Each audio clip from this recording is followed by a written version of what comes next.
میں ریفارم سے بات کریں، لیکن یہ آج لیٹسٹ ڈیولپمنٹ، شبلی صاحب یہ کیا پرابلم ہے کہ حکومت آپ لوگوں کی ہے، کوئی بھی آ کر ایسے لگ رہا ہے جیسے حکومت کے اندر کوئی اور حکومت چلا رہا ہے. یہ سسٹم کو پروٹیکٹ کرنا، یہ ہیک نہ ہو، بگ نہ ہو، یہ تو حکومت کی ذمہ داری ہے نا. تو اگر نون لیگ آ کے کر لے گی تو ان کا قصور ہے، یہ مطلب کیسے جسٹیفائی کر سکتے ہیں؟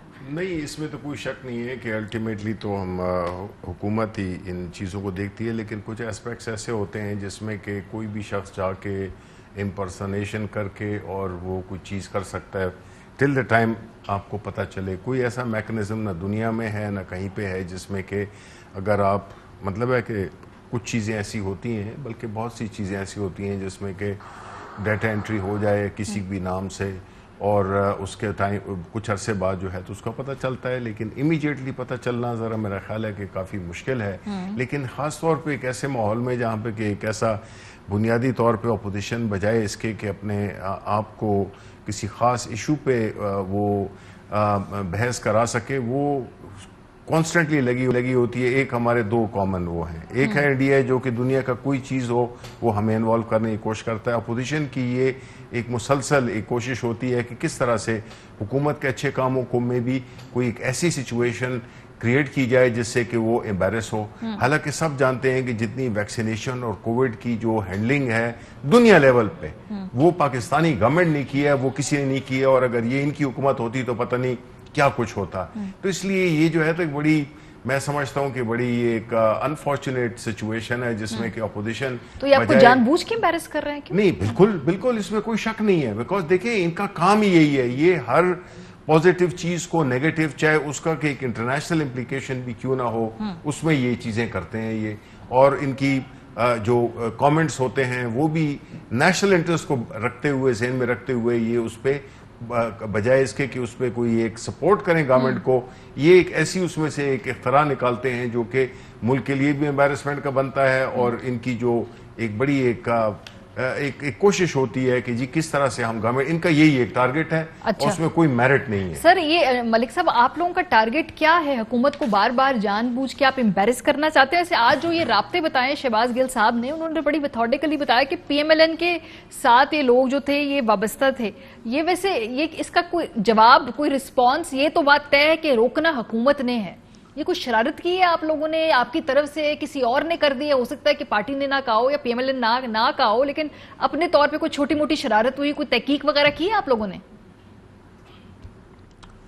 جی بھاری آپ کا بہت شکریہ. دیکھیے پہلے تو میں شبلی صاحب آپ کے پاس ہیں، میں بڑا شدید پروٹیسٹ کرتا ہوں کہ ان کے جو یہ شہباز گل بڑے ہی انتہائی بےہودہ اور بالکل ان پارلیمنٹری، اور جس طرح کہ انہوں نے پریس کانفرنس جب اپنی شروع کی تو وہ بالکل مجھے تو وہ زیب نہیں دیتا کہ میں کیسے، میں لٹرلی گالیاں دینے والی بات ہے.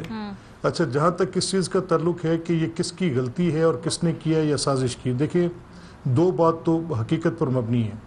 میں آپ کو ابھی آپ کے پروڈیوسر کے ساتھ میں بھی شیئر کرتا ہوں ایک پنجاب پریس کلب، پنجاب بار ایسوسی ایشن کی ایک پریس ریلیز جس میں ہمارے بار کے ممبرز کی وہ ویکسینیشن کا ان کو اسی طرح سے ایک میسج آ گیا جن کی بھی ویکسینیشن ہوئی نہیں ہے. اچھا. تو یہ لارجلی ایک کمپلینٹ ہے، یہ صرف میاں نواز شریف صاحب کے نام کے ساتھ نہیں، یہ بہت بڑی کمپلینٹ ہے. اور یہ اس کو بجائے اس کا کوئی یہ بندوبست کرتے، اس کا کوئی تدارک کرتے، رادر وہ ایک مسخرہ آدمی آ کے آج یہاں پہ بیٹھ گیا جس کی اپنی زبان نہیں، وہ کریکٹر ہے، اس کو شرم نہیں ہے جس طرح کی باتیں اس نے آج آ کے کی. آپ نے جو کلپ سنوایا اس سے پچھلا کلپ آپ سنیں، یہ آدمی آ کے لوگوں کو گالیاں دینے کے لیے سر میں نے اس لیے وہ نہیں چلایا، نہیں چلایا وہ، اسی لیے تو میں کہہ رہا ہوں کہ اس کی بات کو میں آئی ڈونٹ کنسیڈر اٹ. سر وہ چھوڑ دے، لیکن ویسے بتائیں آپ کا کیا خیال ہے یہ کیا ہوا ہے؟ میں ابھی آپ کو یہ ہوا کیا ہے؟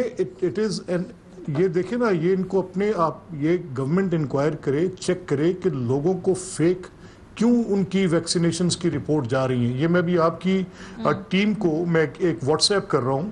یہ پنجاب بار کاؤنسل ایک انتہائی ذمہ دار ادارہ ہے، اس کے ممبرز نے آج سیریسلی اس کا نوٹس لیتے ہوئے ایک پریس ریلیز جاری کی ہے جس پر انہوں نے بتایا کہ ان کے ممبران کو کیونکہ بار نے ایک فیسلٹی آفر کی ہوئی تھی کہ جہاں پہ لوگوں کو ویکسینیشن کے لیے وہ وکلا کو کہہ رہے تھے، تو آج انہوں نے کیا کیا کہ یہ انہوں نے ایک پریس ریلیز جاری کی ہے کہ یہ ہمارے ممبرز کے